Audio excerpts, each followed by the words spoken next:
अस्सलामु अलैकुम वरहमतुल्लाहि वबरकातुहू।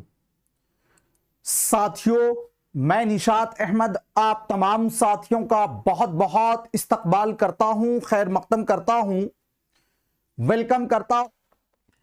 हाँ देखिए, हा दो तरीके का होता है। एक तो ये वाली हा है ना, हा ही बोलते हैं आमतौर पे, इसको बोलते हैं कि ये बड़ी हा है, और ये वाली हा को छोटी हा बोलते हैं हम लोग। जी बचपन में हम लोगों ने मकतब में भी पढ़ा था। लेकिन हा ही दोनों को बोला जाता है, बस तलफ्फुज से, अदायगी से, प्रोनाउंसिएशन से पता चल जाता है कि कौन से हा बोला जा रहा है। ठीक है ना। हा की दो किस्में कौन कौन सी है भाई? एक नंबर में होगा आपका हाय मलफूजी और दूसरे नंबर में होगा आपका हाय मुख्तफी। देखिए, हाय मलफूजी का मतलब हुआ वो हा जो लिखा जाए और जिस पढ़ा भी जाए। हाय मुख्तफी का मतलब हुआ वो हा जो लिखा तो जाए लेकिन पढ़ा ना जाए, लिखा तो जाए लेकिन पढ़ा ना जाए। हाय मलफूजी वो हा है जो तलफ्फुज में आती है, जैसे हम लोग बोलते हैं चाह, कोह, राह, सिया। अब देखिए, हा जब हम लोग बोलते हैं ना हा, तो इसकी आवाज जो है ना सीने में आती है। कभी आप बोलिए, आप जहां पर है ना, आप जहां पर हैं सीने पर ऐसे हाथ रखिए, ऐसे। अब बोलिएगा कैसे आवाज आती है, मैं अभी आपको बताता हूं। सीने पर हाथ रखिए, ऐसे हाथ रख दीजिए वहीं पर और बोलिए हा। देखिए लग रहा है ना सीना फूल रहा है, फूल रहा है, तो ऐसे बोलिए हा हा। तो हा की आवाज, छोटी वाली हा की आवाज यहां से निकलती है, और एक वो बड़ी वाली जो हा है उसकी आवाज यहां से निकलती है। तो हा, हा साथियों यहां से। अब हाय मलफूजी उस हा को बोलेंगे जिसकी अदायगी करते वक्त इसकी आवाज हमारे निकले, सीने से निकले, है ना। और हाय मुख्तफी वो हा है जो साथियों तलफ्फुज में नहीं आती है, जैसे परवाना, दीवाना। अब देखिए हम बोलते हैं परवाना, परवाना, परवाना, परवाना, परवाना बोलिए, सीना में ऐसे रखे रहिए, थोड़ा सा भी नहीं धड़केगा। परवाना, परवाना नहीं धड़केगा, परवाना, दीवाना नहीं धड़केगा। जब इसी को बोलिए दीवाना, परवाना, तब आपका धड़केगा। तो ये हाय मुख्तफी वो हा हुआ जो लिखा तो जाए लेकिन जिसकी अदायगी ना हो, और हाय मलफूजी वो है जो लिखी भी जाए और जिसकी अदायगी भी हो। अब उसके बाद साथियों आगे चलते हैं या। या जो है ना, या इसकी दो किस्में। कितनी किस्में या की? दो किस्में। एक होगा आपका याए मारूफ, दूसरा होगा याए मजहूल। ध्यान दीजिएगा, याए मारूफ उस या को बोलते हैं जिस या के पहले जेर हो और उसको हम खींच कर पढ़ें। जैसे देखिए हम लिखते हैं अमीर, क्या लिखे हैं भाई? अमीर, अमीर या है, और इससे पहले देखिएगा मीम के नीचे क्या है आपका? जेर है। मीम के नीचे क्या है? जेर है। तो हम ये नहीं बोलते अमीर अमीर अमीर, ना बोलते, हम बोलते अमीर। क्या बोलते हैं? प्यार से बोलते हैं अमीर। तो ये क्या हो गया? खींच कर पढ़ रहे हैं। इसी तरह देखिए हम लिखते हैं साथियों गरीब, तो रा पर के नीचे जेर है, या से पहले है। अगर या से पहले जेर हो और उसको हम खींच कर पढ़ें तो उसको बोलते हैं याए मारूफ। जैसे साथियों हम अमीर, गरीब। इसी तरह एक मिसाल और आप ले सकते हैं, हम अगर लिख दें शरीफ, क्या लिख दें? शरीफ। तो या से पहले रा के नीचे जेर है, खींच कर पढ़ रहे हैं, याए मारूफ होगा। इसी तरह एक मिसाल और ले लीजिए आप, अगर हम लिखते हैं रजील, रजील, या से पहले दाल के नीचे जेर, खींच कर पढ़ रहे हैं, याए मारूफ। और याए मजहूल उस या को बोलते हैं जिस या से पहले क्या हो? जेर तो हो लेकिन उसको खींच कर नहीं पढ़े। जैसे हम देखिए हम बोले शेर, क्या बोले भाई? शेर, या है, इससे पहले शेर के शीन पर क्या है? जेर है, लेकिन इसको ये थोड़ी बोलते हैं कि शीर, नहीं बोलते हैं, ये शेर बोलते हैं। इसी तरह हम लोग बोलते हैं क्या? देर, क्या बोलते हैं? देर हो गई, देर, या से पहले दाल के नीचे जेर है, खींच कर नहीं पढ़ते हैं। तो जिस या से पहले क्या हो साथियों? जेर हो और खींच कर न पढ़ा जाए उस या को याए मजहूल, और या से पहले जेर हो खींच कर पढ़ी जाए उस या को याए मारूफ, याए मारूफ। तो ये या की दो किस्में आपने जान लिया। अब उसके बाद चलते हैं एराब का बयान। थोड़ा सा मैं इस टॉपिक से हमको जल्दी कवर करूंगा। मेरी कोशिश यह है कि पूरे उर्दू ग्रामर, कंप्लीट ग्रामर जो है 20 से 25 दिन के अंदर कंप्लीट कर दूं आपको, ताकि इसका झमेला हो जाए हमारा कंप्लीट, और जो लोग कमजोर हैं वो पहले पहले ही उनका साथियों सुधार हो जाए और वो अच्छे ढंग से समझ लें। ध्यान दीजिएगा, एराब का बयान समझिएगा। एराब के लुग़वी माना है घोड़ा दौड़ाना। एराब का लुग़वी माना घोड़ा दौड़ाना। या तेज करना के हैं। चूंकि हुरूफ की आवाजें एराब के जरिए तेज होती है, इसलिए इन्हें एराब कहते हैं। एराब को हरकातो सकनात भी कहते हैं, यानी जो एराब होगा उसको हम लोग हरकातो सकनात भी कहते हैं। एराब की मंदरजा झैल 8 किस्में हैं। एराब कितने तरीके का होता है? 8 किस्म का। अब तक हम लोग जानते थे जबर जेर पेश, जबर जेर पेश, लेकिन आज आपको बताऊंगा कि एराब जो है वो 8 तरीके का होता है। कौन कौन सा? तो देखिए, पहला आपका होगा जबर। जबर का दूसरा नाम है फतह या नसब। याद रखिएगा ये सब नाम। जबर या जबर का दूसरा नाम है फतह या फिर नसब। दूसरा आपका होगा जेर। जेर का दूसरा नाम है कसरा या फिर जर। तीसरा आपका है पेश। पेश का साथियों 2 नाम और है, जम्मा या फिर रफा। उसके बाद साथियों अगला आपका है सुकून या जज्म। सुकून या जज्म। उसके बाद आपका है मद। उसके बाद आपका है तशदीद। उसके बाद आपका है तनवीन और उसके बाद है वक्फ। तो कितना हो गया? देखिए, एक हो गया फतह या नसब, दूसरा हो गया आपका जेर, तीसरा आपका हो गया पेश, है ना, चौथा आपका हो गया सुकून या जज्म, पांचवा आपका हो गया मद, छठा आपका हो गया तशदीद, सातवां आपका हो गया तनवीन, आठवां आपका हो जाएगा वक्फ। बहुत सारे लोगों को वक्फ और जज्म में पता नहीं चलता है, आज आपको पता चल जाएगा कि ये क्या है। ठीक है, चलिए अब जानेंगे कि जबर किसको बोलते हैं और या फतह किसको बोलते हैं या नसब किसको बोलते हैं। तो हम सभी को यह पता है कि जो जबर होता है वही फतह होगा, वही नसब होगा। देखिए, जबर का साथियों ही नाम क्या है? फतह है या फिर नसब है, नसब या फतह। इसकी अलामत यह है कि ऊपर में इस तरह का हरकत होगा। जबर वो हरकत है जो हर्फ के ऊपर होता है। जैसे यहां पे देखिए, अलिफ जबर अ, बे जबर ब, ते जबर त, इसको क्या बोलेंगे? फतह बोलेंगे या जबर बोलेंगे। नोट में कहा जा रहा है जिस हर्फ पर जबर होता है उसे मफ्तूह या मंसूब कहते हैं। इसी को याद रखना है आपको कि मफ्तूह और मंसूब किसी को बोलते। देखिए ध्यान दीजिएगा, ये वाली हरकत जो है ऊपर में अगर हर्फ के हो तो इसको क्या बोलते हैं? इसको बोलेंगे जबर। इसको क्या बोलेंगे? जबर बोलेंगे, या फिर इसको फतह बोलेंगे, या फिर इसको हम नसब बोलेंगे। 3 नाम से जानेंगे। लेकिन एक हर्फ है। क्या है हर्फ? है साथियों, हमने यहां पे लिख दिया बा। क्या लिख दिया? बा। अब बा के ऊपर अगर हम जबर डाल देते हैं तो इस बा को क्या बोलेंगे?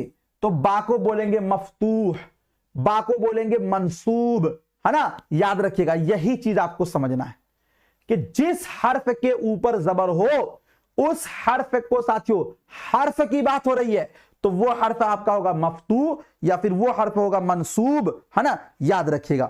ये बात समझ में आपको आ गई? एक बार आप लोग बताएं, ये चीजें समझ में आ गई आपको?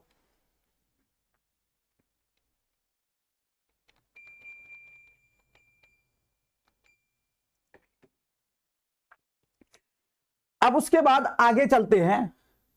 आगे आपका है जेर। जेर का भी साथियों 2 नाम है। जेर को कसरा भी बोलते हैं या फिर जर बोलते हैं। अलामत इसकी नीचे में इस तरह की होगी। जेर वो हरकत है जो हर्फ के नीचे होती है, जैसे अलिफ जेर ई, बे जेर बी, ते जेर ती, जीम जेर जी। ये आपका क्या है? जेर है। ये क्या है? आपका जेर है। ध्यान दीजिएगा, नोट में कहा जा रहा है जिस हर्फ पर जेर होता है उसको मकसूर बोलते हैं या मजरूर बोलते हैं। जैसे देखिए, हमने आपको बताया कि ये वाली हरकत को क्या बोलेंगे? जेर बोलेंगे।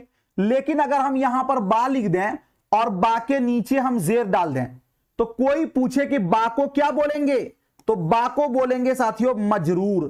बा को क्या बोलेंगे? मजरूर। बा को क्या बोलेंगे? तो बा को बोलेंगे मकसूर। बा को क्या बोलेंगे? मकसूर। जिस हर्फ के नीचे जेर हो उस हर्फ को साथियों क्या बोलेंगे? मकसूर या मजरूर। अब उसके बाद आगे देखिए, आगे आपका है पेश। पेश को दूसरा नाम है साथियों जम्मा या रफा। पेश का नाम जम्मा भी है या फिर रफा भी है। इसकी अलामत है इस टाइप की, ये गोल वाली होगी। पेश हर्फ के ऊपर होता है और आवाज में गोलाई पैदा करता है। जैसे हम लोग बोले अलिफ पेश ऊ, बे पेश बू, ते पेश तू। अब आगे देखिए, जिस हर्फ पर पेश होता है उसको मजमूम जाद के साथ या फिर मरफू बोलते हैं। ध्यान दीजिएगा, जैसे हम ये वाली हरकत लिखे तो इसको क्या बोलते हैं, पेश बोलते हैं, या फिर इसी को हम क्या बोलेंगे, रफा बोलेंगे, या फिर इसी को हम क्या बोलेंगे, पेश बोलेंगे। लेकिन अगर हम यहां पे लिख दें कि बा पेश बू, अगर कोई बोलेगा कि ऊपर में कौन सी हरकत है तो तब आप कहिएगा कि रफा है, तब आप कहिएगा पेश है। लेकिन आपसे कोई बोले कि बा क्या है तो साथियों लफ्ज बा जो है वो यहां पर मरफू है, बा मरफू है, बा जो है वो आपका मजमूम है। मजमूम इसलिए कि पेश को ही क्या बोला जाता है, जम्मा भी बोला जाता है। पेश को क्या बोलते हैं, जम्मा बोलते हैं। समझ में ये बात आ गई आपको, समझ में आई, एक बार बताइए, समझ में आ गया, बताइए बताइए।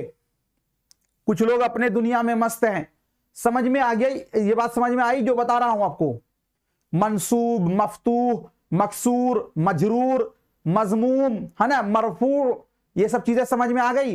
देखिए कुछ लोग पहले से जानते हैं, इसलिए उनके चक्कर में मत रहिएगा, वरना वो खुद भी नहीं पढ़ेंगे, आपको भी नहीं पढ़ने देंगे, इसलिए कि वो पहले से रट चुके हैं। आप ये मत सोचिएगा कि हम पढ़ रहे हैं तो हम बहुत बड़े के शेर हो गए, कोई मेरे कमेंट का जवाब दे रहा है तो वो तो हमारे चक्कर में फंस गया। जी नहीं, वो धीरे धीरे से रट रहा है सबको, वो पहले से पढ़े हुआ है। हाँ, आप अपने बारे में सोचिए कि आपका क्या होगा। ठीक है, चलिए आगे चलते हैं, आगे देखते हैं साथियों। आगे जो चौथी किस्म है उसको बोलते हैं सुकून या फिर जज्म।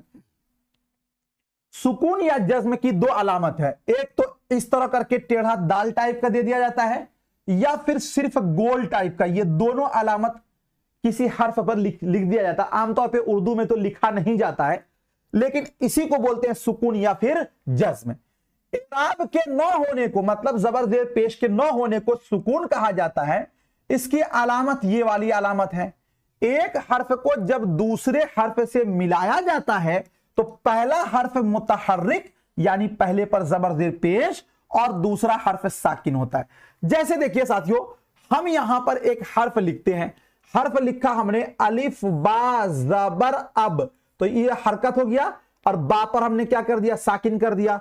तो हमने देखिए एक हर्फ को यानी अलिफ को जब हम बा से मिला रहे हैं तो पहला हर्फ यानी अलिफ क्या है आपका साथियों, मुतहर्रिक है। मुतहर्रिक का मतलब अलिफ पर कोई ना कोई हरकत है, लेकिन दूसरा हर्फ क्या हो गया, तो यहां पर दूसरा हर्फ जो है वो साकिन हो गया। इसी को बोलेंगे साथियों, क्या बोलेंगे, हम इसको बोलेंगे सुकून या जज्म।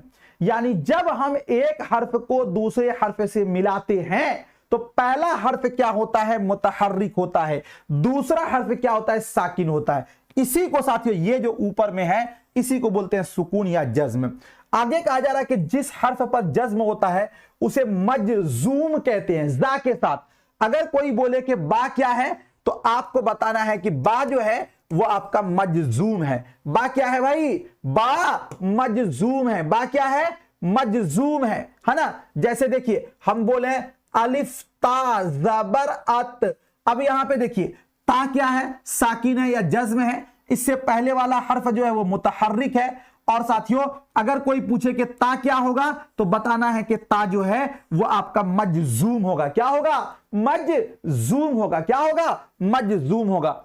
उसके बाद एराब की जो पांचवी किस्म है उसको बोलते हैं तशदीद। एराब की पांचवी किस्म इसको बोलते हैं तशदीद।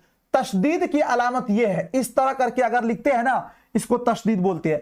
जिस हर्फ पर तशदीद हो उसे मुशद्दद कहते हैं, और मुशद्दद वाले हुरूफ को 2 मर्तबा पढ़ा जाता है। जैसे देखिए हम ये बोले अब्बा, हम लोग बोलते थे ना अब्बा, क्या बोलते हैं भाई, अब्बा। अब देखिए बा के ऊपर तशदीद है, इसको 2 बार कैसे पढ़ते हैं, तो देखिए एक बार हम लोगों ने बोला अब, फिर हम लोग बोलते हैं बा। तो जिस हर्फ के ऊपर तशदीद होता है उस हर्फ को 2 मर्तबा पढ़ते हैं। जैसे यहां पर एक मिसाल देखिए हुक्का, तो हम लोग लिखते हैं हुक्का, हुक्का, काफ पर तशदीद है, हम कैसे पढ़ते हैं इसको, एक बार पढ़ते हैं हुक, एक बार पढ़ते हैं हुक, फिर हम लोग पढ़ते हैं का। तो साथियों काफ को 2 बार, यानी हम ये जाने कि जिस हर्फ के ऊपर तशदीद हो उस हर्फ को 2 बार पढ़ते हैं। अब जिस हर्फ के ऊपर तशदीद हो उसको बोलते हैं भाई मुशद्दद। क्या बोलते हैं, मुशद्दद। कोई बोले कि काफ क्या है यहां पर, तो काफ मुशद्दद है। कोई बोले अब्बा में बा क्या है, तो कहना है कि बा मुशद्दद है। बा क्या है, मुशद्दद है। समझ में बात आ गई। हुक्का में काफ क्या है, मुशद्दद है। और साथियों अब्बा में बा क्या है, मुशद्दद है। ठीक है, बात समझ में आपको आ गई होगी। उसके बाद आगे देखते हैं। आगे साथियों आपका है तनवीन। तनवीन की अलामत क्या है, तो तनवीन बोलते हैं दो जबर दो जेर दो पेश को तनवीन बोलते हैं। दो जबर दो जेर दो पेश को तनवीन कहते हैं। जैसे नसलन, हम लोग लिखते हैं ना भाई, नसलन वो क्या है, गधा है। हम लोग बोलते हैं ना इत्तिफाकन, इत्तिफाकन, काफ पर हमने क्या डाल दिया, तशदीद डाल दिया, तो ये क्या हो जाएगा, तनवीन इसको बोलते हैं। और उसके बाद साथियों जो सातवीं किस्म है एराब की, उसको बोलते हैं मद। तो मद की अलामत ये इस तरीके का है, ऐसे करके ऐसे, और इसे खींचकर पढ़ा जाता है। जैसे देखिए आग, जैसे आम, जैसे ऑफिस। और ऐसा नहीं है कि मद सब पर होगा। मद साथियों किस पर होता है, अलिफ पर होता है, अलिफ पर होता है। ध्यान दीजिए, जिस हर्फ पर मद हो उसे ममदूदा कहते हैं। क्या कहते हैं, ममदूदा। जैसे हम बोले आराम, तो अलिफ के ऊपर मद है, तो अलिफ क्या कहलाएगा यहां पर, ममदूदा। और ये जो ऊपर वाली हरकत है इसको क्या बोलेंगे, मद बोलेंगे। उसके बाद साथियों एराब की जो आठवीं किस्म है उसको बोलते हैं क्या बोलते हैं, वक्फ। अब देखिए यहां पर आपको बहुत अहम बात मैं समझाने जा रहा हूं, बिल्कुल ध्यान से समझना साथियों। वक्फ की अलामत यह है इस तरह की। वक्फ की भी अलामत इसी तरह है जिस तरह सुकून होता है, जज्म होता है। हरफे साकिन के बाद, अब समझिए क्या बोला जा रहा है, एक हर्फ साकिन है, इसके बाद एराब न होने को वक्फ कहते हैं। यानी एक हर्फ पहले साकिन होगा, यानी लगातार दो हर्फ क्या होगा भाई, दो हर्फ पर क्या होगा, एराब नहीं होगा लगातार। तो अगर लगातार दो हर्फों पर एराब नहीं है तो उसी को बोलते हैं वक्फ। बाद वाला जो होगा वो होगा वक्फ। जैसे यहां पे देखिए दोस्त, इसको थोड़ा सा हम बड़ा करते हैं और देखिए, और थोड़ा बड़ा कर देते हैं। अब आप देखिए इसको कहीं समझ में आपको आ जाए। देखिए दोस्त, दोस्त, यहां पे देखिए सीन के ऊपर साथियों ये क्या है, तो कहिएगा कि सीन साकिन है। और सीन साकिन के बाद ता फिर क्या हो गया भाई, ता भी वक्फ है। चूंकि एक हर्फ साकिन के बाद अगर दूसरा हर्फ फिर साकिन आता है तो दूसरे वाले हर्फ को क्या बोलते हैं, वक्फ बोलते हैं। क्या बोलते हैं, वक्फ बोलते हैं। इसका हिज्जी करेंगे, दाल वाव पेश दो, सीन साकिन, ते मौकूफ, दोस्त। तो यहां पर वक्फ के लिए यह शर्त है कि वक्फ से पहले वाला हर्फ क्या होगा, साकिन होगा। यानी लगातार दो हर्फ क्या होगा भाई, साकिन होगा। जैसे देखिए सर पद, सर पद, सर जी ये नहीं होगा, ये नहीं है। जैसे देखिए ये क्या है भाई, मर्द, हां जैसे ये है मर्द।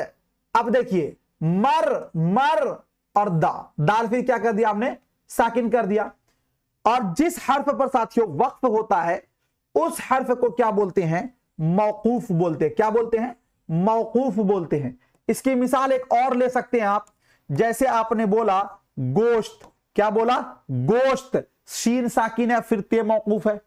तो साथियों हमने ये जाना कि एराब की टोटल कितनी किस्में हैं, 8 किस्में। कितनी किस्में एराब की, 8 किस्में हैं। और इस 8 में से किसी को भी कोई दिक्कत है बताइए एक बार। बहुत बहुत शुक्रिया, थैंक यू।